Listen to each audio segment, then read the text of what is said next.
in the World Wide Web. Can you scooch over one so I can? Thank you. Hello, hello. Hey, what is up, world? My name is Daddypuss Rex. Hello. And I am live. I'm not live. All that big startup energy. It's okay, I got plenty more. You're good. Deplete. Oh, wait, am I ready now? Wait, no, is it? I'm ready. It's ready. Oh, time loops. Okay, okay, okay. Hello, World Wide Web and people of the internets. My name is Daddypuss Rex. I am co-host of a late night talk show called Just the Tea, and I'm here with my best bud, my creative partner, my homo platonic partner in crime, my white friend, the ghost. Hi, I'm Bard. I'm an artist and a shit talker. Ah, yeah. Oh, speaking of poo, I had a really, really, really insightful conversation about squatting with a person recently today and how we have lost the art of the squat. So squatting, we used to do so many things in squat position. We'd cook, we'd birth, we'd shit. You know, it's clearly how we created fire. So it's the lost art of squatting, and it's a body position that we don't get into very often. So I think we should bring back the squat. Yes, yes, Whitney. Yes, yes. To squat, I see it all the time. Like it's just white people that don't squat. Oh no, they do. The Slavs. The Slavs have a Slav squat. Tell us about the Slav squat. I mean, the art of Slavs. Yes. The art. Oh, Yes. You want me to serve it to you, don't you? Yeah, serve you it to want me, it. daddy. Yeah, you want it. The art of the Slav squat. It's where you basically squat wretchedly in your wretched slippers, preferably in your slippers wretched Adidas tracksuits and slippers. and slippers. Not like that. Oh, okay. Please Wait. demonstrate a squat. Oh, okay. Teach Okay. me. Teach The me squat the white happens the- anywhere. the So white now ways of you the need squat. a beer and a cigarette. Oh, okay. And then you speak terrible Russian. I mean, I don't. Nor would I. I would only speak very good Russian. You It's know true. me. I don't fuck around with speaking bad languages like that. But yeah, so we're here. It's Friday night. We've come to talk some shit into a microphone. So we hosted our very first show this past Wednesday at Vine Salon in Friedrichshain, and it is a late night queer trans talk show talking all the shit. This month's topic was control. How do you feel about control? As I said on stage, as a Sagittarius sun and Scorpio moon, I'm allergic to the concept in the streets and I wank to it alone in the sheets. Good for you. Good for you. Good for you. Finger snaps. Definite finger snaps. Definite finger snaps for that. Yeah. Oh, we had such a time talking to our guests and the audience about this topic because really, when you think about it, control is, an external factor. It's an internal factor. It permeates from top down, bottom up. Like at every intersection, there are points at which we are being controlled or that we are exerting control. So having the ability to talk to our guests. So our three guests, we had 2.5 guests. No. God forbid I refer to our third guest as a half. Apologies for that. I know that this person is maybe going to listen to this. No shade, no shade, no shade. But our guests for the evening were the amazing Lola Rose, a drag queen, non-binary drag queen from San Francisco. And then also we had Camp Dad, a non-binary drag king who founded the Venus Boys, a playground for masculine drag in Berlin. Every first Monday of the month at Silver Future. Go there. You'll love it. And then our last guest was Silesh Naidu, who is a GNC poet, performer, comedian, also like tarot witch, I'm pretty sure. Pretty sure they were a tarot witch also, and like having a conversation with those three guests and then an audience of queer and trans people, it was just so like that experience was fucking mental for me. Like it's, you know, the well, I mean, I'm talking shit into a microphone now, but so my self belief that I can talk shit at length is not in short order. But what I was not necessarily anticipating was how much what we did would touch other people. So I think that was sort of a really big moment for me. So, what are your kind of thoughts post talk show, Bard? It took me a while to like collect all of my feelings because they were for a while they were very abstract and I couldn't quite put words to them. And then very confused, who is also an amazing drag performer, told me part of the Venus Boys. So she told me that to her a conversation is an exchange of energies, and she was watching from the side how the room kind of like swayed and changed and how the energy flowed through between the stage and the audience. And she said that an energy was exchanged, a powerful energy was exchanged. And I was like, but what kind? Like, what is it called? And she's like, you can't put words to everything. And you can't.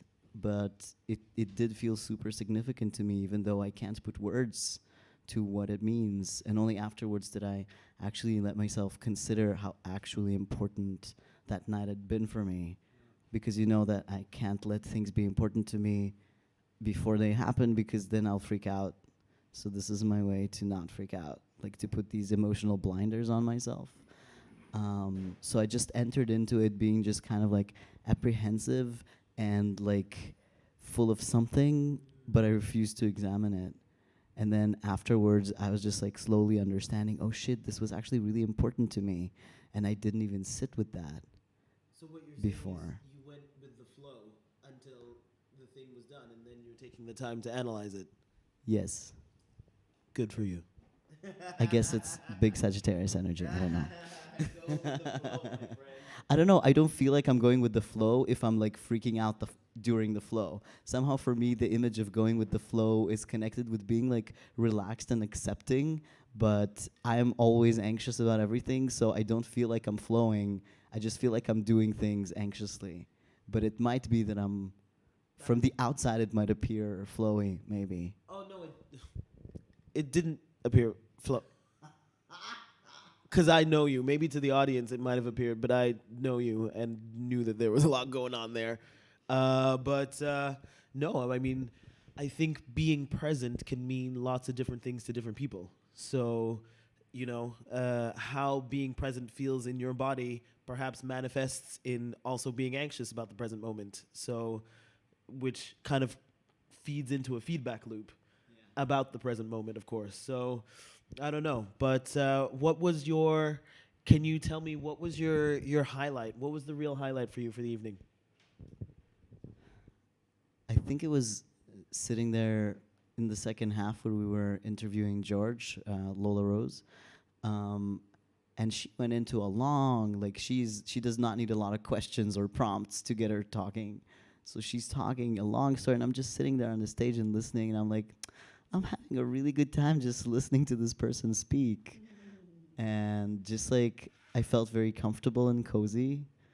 And I don't know, that to me was very significant. Also, the impromptu forum on the ethics of the controletti in Berlin that evolved. We never expected there to be such a discussion around it. We meant for it to be just like a throwaway kind of bit in our opening dialogue. We wrote some little notes and stories about controlettis and interactions with them and urban legends about them. And then the crowd just got so involved and it became a whole discussion, and it wound up being about how capitalism divides us based on like people paid to police and people who pay for the right, I guess, to not be policed. That's what train fare is. I mean, train fare is definitely a poor tax. Yeah. There's enough money in the coffers that we could be transported here and there, and it wouldn't make a difference to the trillions of fucking euros that exist in Germany's bottom line. But hey ho, and other states. But I definitely think of all the things that we did talk about, I was really surprised that it was that triggered because we covered things. We covered disability. We covered sexual abuse. We covered racism. Oh my God, those people thought that I was you in that picture. Shit. Or that I was the black person in that picture. I'm really glad that we had that discussion. Oh no, I was not gonna let that go. That there are white people thinking out there in these streets of that poster. If y'all haven't seen it, the event is called Just the Tea on Facebook. We've used an image of a black person, a dark-skinned black person wearing a thong with their hands down their thong, and a white-bodied person, naked, prostrate, awaiting to receive, well, something. And a number of people asked Bard if he and I am I guess, medium-toned, brown-skinned black person, were the people in that photo. And I'm like, hang on just a motherfucking minute. We are not going to let this slide. I was like, white people in the room, if you actually thought that that black person was me, you need to motherfucking sit with yourselves. Am I allowed to swear? Because I just did. Dope. It's too late now. And you need to sit with yourselves. If you think that I am that black person, you need to sit down with yourselves and have a really serious think of how you view people and how you view black people and under which gaze that you are looking at us. So, I could not just kind of let that go without having a moment with the white people in the room. Oh, no. That just wouldn't do. But the Controletti thing really did surprise me in terms of being like a hot button point of discussion, and how society pits us against each other. Because the rich, they sit atop their piles of money, Scrooge McDuck style, swimming in their pools of gold coins, whilst us... Sitting on top of their Nazi fucking bunkers. We're talking about, what's that gallery called? The Boros collection. Oh, the Boros collection. Christian Boros did his bachelor thesis on James Bond villains. And now he lives atop of a glass penthouse that used to be a former Nazi bunker. He is stroking a white cat right now. Right now. So you can actually be one of the fortunates who get to be inside of this creepy bunker. They charge like 15 euros to go check out the modern art that is displayed from their personal collection inside of this like redone bunker. It's like replanned, architecturalized. It used to be a sex club. It used to be a party. It used to be a sex club. It used to be like a disco back in the 80s. It also used to be a banana storage facility, which I think is incredible. Yes, during the Cuban embargo period, I think around the 60s. Yeah, when the Russians were there, the Russians used it to store bananas. So yeah, they have a long waiting period, but like you can register to go see their art, and honestly, it feels like you're being hunted. It feels like this is the kind of place that is owned by someone who hunts people for sport. It was so creepy. You ever seen that movie Hostel? Yeah. So they go to a hostel and then the rich people play a game. It's like, this is not like a spoiler. This movie is like 15 years old. Like if I'm spoiling this for you, then tough shit. So this is a sort of movie whereby, these young tourists, they're like all excited to be in Europe and they go to this hostel and it turns out it's basically a farm whereby the rich people pay to hunt. So that's exactly what the Boros collection kind of going there feels like. You're like in this like James Bond style like concrete layer and you're being led from room to room. There's art on the wall. The art is dope. Like you got to give credit where the credit is due, unfortunately. You're being led from room to room by a tour guide, I guess, which is all these like very dainty, like classically pretty people. I mean, I don't know. They seemed like they'd been brainwashed. I was creeped out by them. They looked like robots. They acted like robots. And they were like, please do not stray from the tour. And also, please do not take pictures. We did all of the above. And we strayed a bunch and we also got high in there. Oh my gosh. Please don't touch that. Was only said to us once and at the end. So I call that a success. I call that a motherfucking success. I've been kicked out of many places. I also told the receptionist that like I was joking. I was like 15 euros. I mean, I think that the Boros people can afford to have us like look at this for free or for like 5 euros. Like 15 is a little excessive. And she was like, "What? You think you can just go in here for free?" She was really upset with me. And she was like, "What if I was one of the Boros people and you have said this to my face?" I'm like, "Good, do something about it then." And also, exactly, like if you were a Boros person, also like, How would the Boros person not sit as a receptionist? That's an insane. and also the receptionist has clearly drank the Kool-Aid, whereby if the receptionist thinks that this art should not be made available to people who are receptionists for free also, then this person has clearly drunk the Kool-Aid, and these like these people, I bet you they are up. You ever seen the movie Get Out? Mm. Do I need to say more? These Boros people are up to some fucking freaky deaky white supremacist sex party shit for sure. For sure. But for sure. So that's why that reception is like, how dare you say that about my.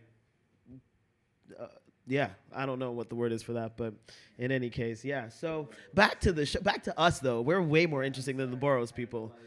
It doesn't matter. We're here now. Yeah. So that was so talking about the controlettis and how the system pits us poor people. Oh, this chair is gonna break under the girth of my butt. So listening to that discussion really, really touched me. And you know what else has actually stayed with me quite a bit? Like talking to Camp Dad. So also, please, please follow Camp Dad on the gram. It is the fucking queerest, non-binariest, fucking high artiest shit, queer content for your fucking feed. It will really bring you so much joy. And so talking to Camp Dad really kind of touched me deep, you know, like that discussion that we had about boundaries, you know, and I've been thinking about that and I was like, it sounds kind of fascist to me now. The idea of boundaries. Because we like boundaries. We talk about them all the time. However, the concept of viewing things rather not as boundaries, but as in terms of maintaining the integrity of your own core, that resonated much more for me because I'm like, hey, hang on a minute, you know, my name is Daddypuss Rex. I am a black, queer, trans, masculine, non-binary person. Earlier this year, I decided to start medically transitioning by the way of hormone replacement therapy, which is why my voice goes up and down in fucking octaves. And so I'm doing all this shit, all this bureaucracy, jumping through all these fucking hoops to live as my most authentic self. Why would I not treat my emotions to maintain my core at its most authentic self? Why would I erect walls? You know, borders. Why do we want to erect borders? We don't want no borders here, right? So I hate borders and rules. But yeah, I think it was interesting to me to think because I am very bad at maintaining the integrity of my core. And a lot of the work I do with my therapist and with myself and dancing at parties is about that, trying to locate and identify and learn to protect and respect my own core.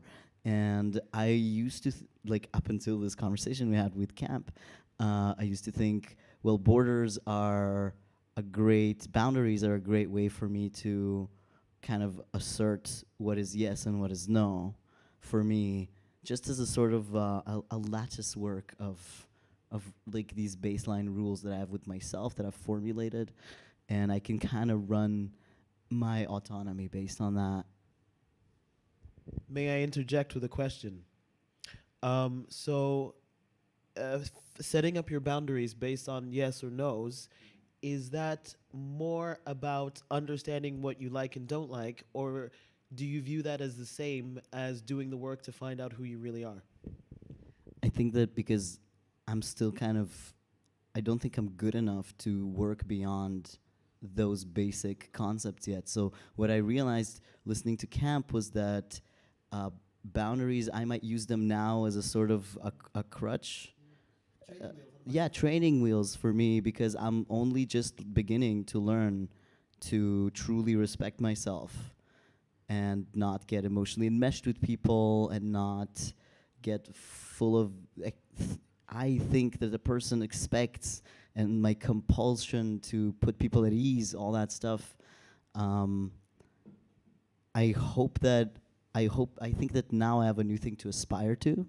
I think I still need to practice boundaries because I'm not there yet, but it is a new goal to aspire to find to create in myself such an integrity that I can loosen my boundaries and I can take in and expel more. Just I don't know, vibrate more. Does that make sense? I'm all about vibrating at high frequencies, my friend. All about it. But you said something really interesting about how you've been socialized to put people at ease, and usually to your own detriment is usually how that works. Um, I'm really fucking pissed off with that nonsense. Like, I talk to so many AFAB people in particular who have this internalized kind of, please, I'm really cute, it's great. Um, but no, I've been in a number of relationships. Last night was very messy, so my hole is very loose. So, so when I asked the question to Kemoy, I said, Kemoy, how is your hole? She stopped. She looked at me, clutched at her imaginary pearls, and was like, what? How dare you ask me about my. And in mid sentence, you could see then she was realizing that I was not inquiring about the status of any of her fucking orifices, but as to her general experience at Whole Festival. And that whole trans sort of formation, that whole journey, emotional journey that she went on was hilarious. But then I saw Kemoy again last week. And she was like, I don't know you. She didn't even know who I was. And I'm like, okay, it's been 4 months, folks. Seriously, do I look that? I apparently look that different. So who's that guy is a trans mood for sure. Trans masculine mood for sure. Who's that guy? Who's that guy? My auntie on my my auntie on my WhatsApp. Who is he? Lord, I'm making aunties gay now. Yeah, yeah, that's right. You got an auntie, I make her gay. What? You not got any aunties for me? Come on, come on. Bring out your aunties. I'm making everybody gay up in here. Come on, come on. I'm gonna fall off this chair.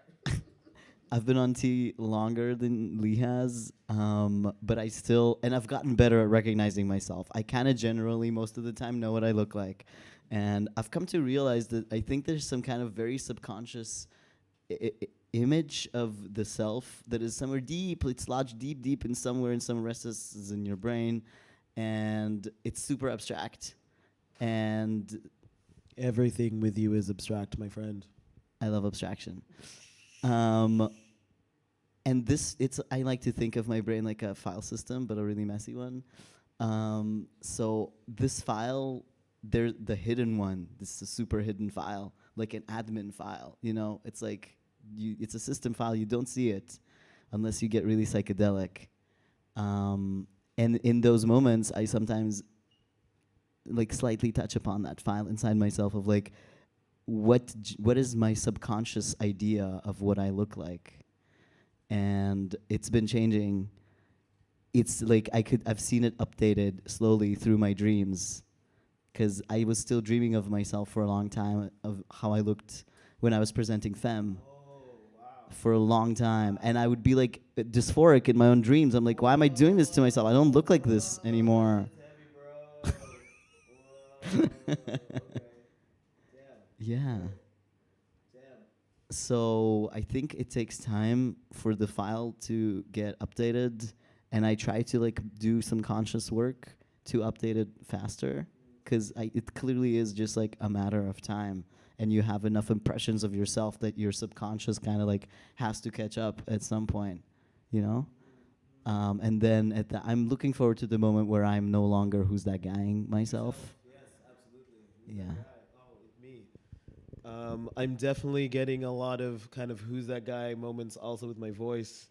It's really confusing because also when I whisper, when I whisper, when I whisper, my voice, it sounds like my old voice. It's really weird.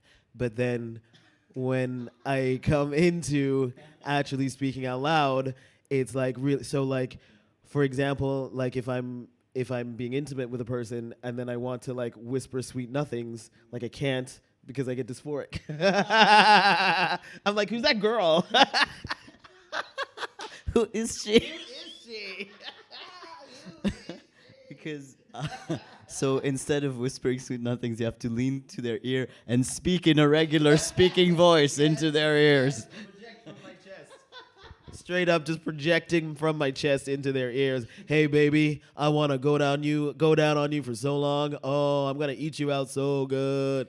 Like it loses its kind of the intimacy, I would say. So the who's that guy with my voice is like shit. Like I'm really, but also I must say again, it's been very interesting to play with. Like a very carefully placed V bitter produces a lot of feelings in other people. You know, like so for example, I got into a Bergkönig to go home from the party the other day, and the driver cared to inform me that the person's name on the account didn't seem to match the gender of the person that got in the taxi. What, my name on the No, my name was on the account. Oh, Oh no, the Bergkönig after the show. after the show. After the show. You took your own. I used my own Bergkönig, which has my government name on it, which, according to British law, I'm not allowed to change until I've lived as a man for 2 fucking years. Come on, Britain. Really? Really? Y'all don't even know how to keep your shit together. Please, don't tell me how to live. Anyway, so, and so this... I have to chop off my tits to change my name and gender marker in Israel. I mean, I'm gonna do it, but like, let me do it before. Yeah. Not because not because you're telling us, not because you're telling us to. Correct. And so this taxi driver cared to inform me that is against their policy to take the people who aren't on the account into their taxi.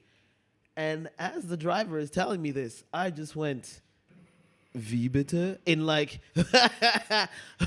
my most deepest chest projection of a V bitte to like a cis male, you know, I was like, Wie bitte? And whoo, that was he's like, no. I mean, I didn't mean it like that. I was just saying, just because, you know, I just wanted to inform you that, you know, that whoo, fucking with cis dudes is a wonderful privilege. If this is what cis passing privilege means, it means fucking with cis dudes. I'm here for it. I think that you get to fuck with cis guys because I think that they see in you a masculinity that they feel like is very strong masculinity, aggressive, top tier, whatever the fuck hierarchies they fucking work with nowadays. Like I don't get to do that kind of shit. No one. It's because of black hypermasculinity. Yeah, it clearly is that. Let it be known that my masculinity is not based on the size of my big black dick. An energetic dick. I believe that I have my astral form has a penis. Your astral form definitely has a penis. Definitely. You had sex with a person astral. I did my astral form.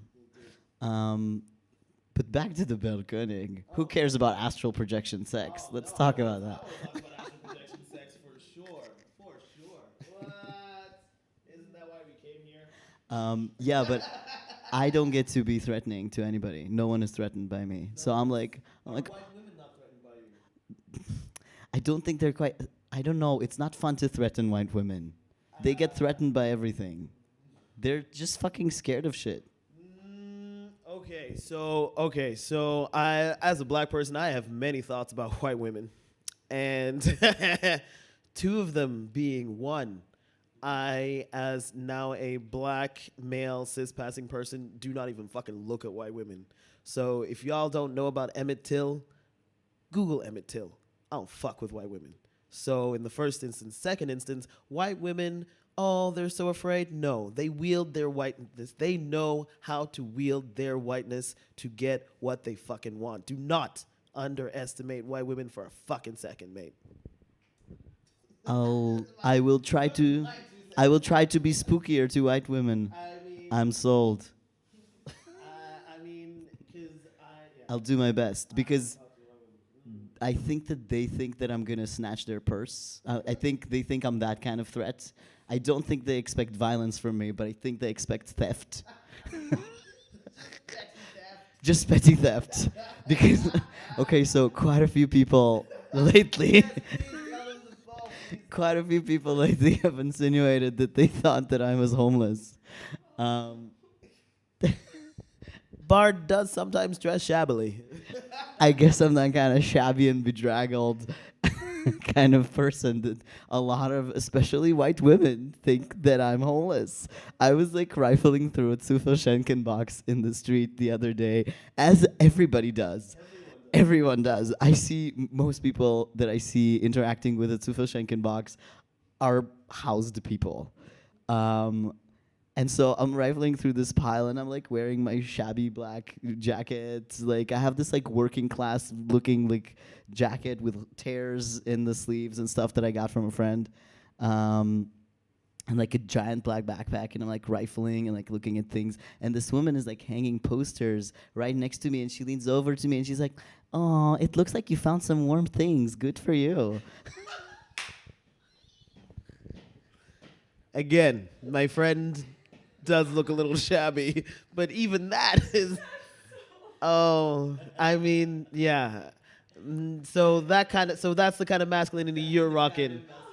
You're rocking. Okay. So I mean, so who is your target audience for messing with then? What kind of to whom can you wield this masculinity?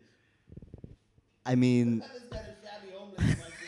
shabby homeless masculinity. I mean, I think my natural enemy is like older German ladies and older German men. Basically, old white Germans are my natural enemy because I am a rascal and they do not like it when people go out of line about anything. I am being scolded wherever I go by older German people.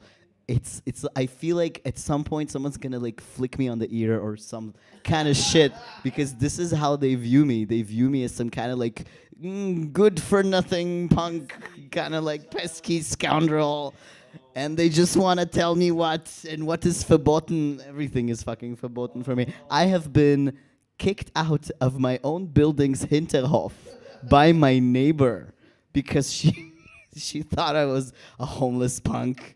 And Bard is white. I get kicked out of places all the time, but I'm black. So this is the kind of masculinity that I'm working with. And I was like, everyone was telling me when I started transition, was like, oh, can't wait, like wait till you get that white male privilege. You're gonna be like, it's gonna be so, you're gonna be feeling so problematic, but it does feel nice sometimes. And I'm like, where is it? Hashtag where's my white male privilege. Wow, that's amazing. Yeah, no, I mean, my experience with masculinity so far has been very positive, I guess. No one has mistaken me for a homeless person.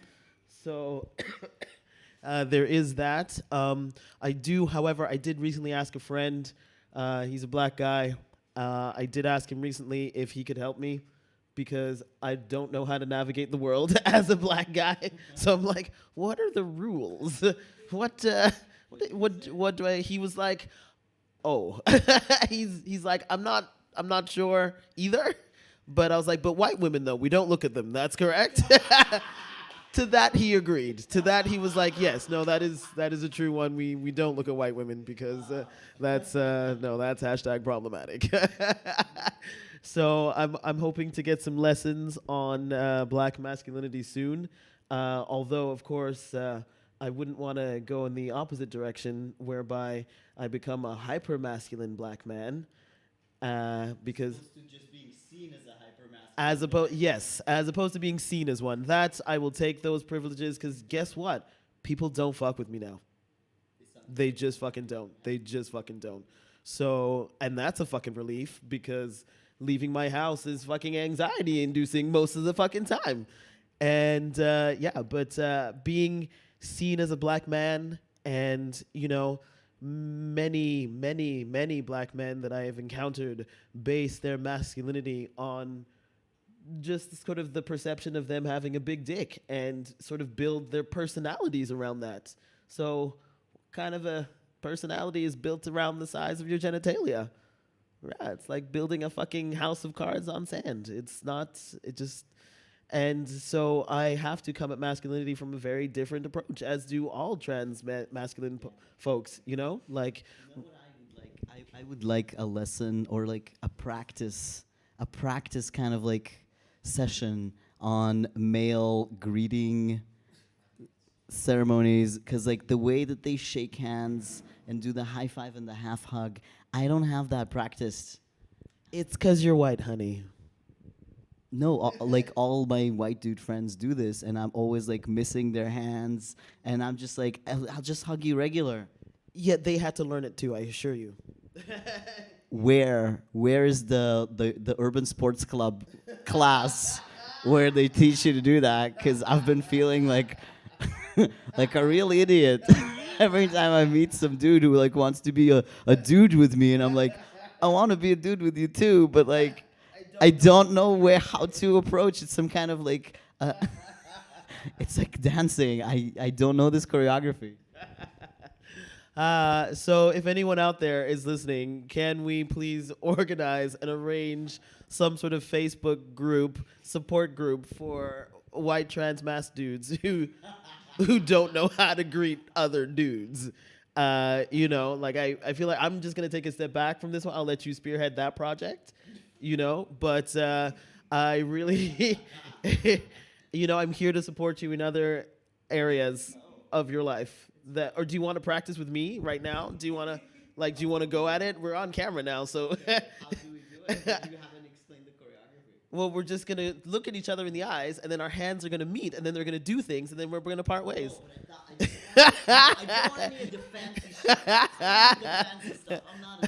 I'm just talking about the hand clasp and the hug. The hand clasp and the hug. Oh, but do you not then do the thing and the separate and the? Not a lot of things happen. Okay, you know what? In white male greetings, there's not a lot of hand things happening. I don't know if I'm the right person for you, my friend. Well, you're on the radio. This is I've been told I got a face for radio. What can I say? I got a face for radio.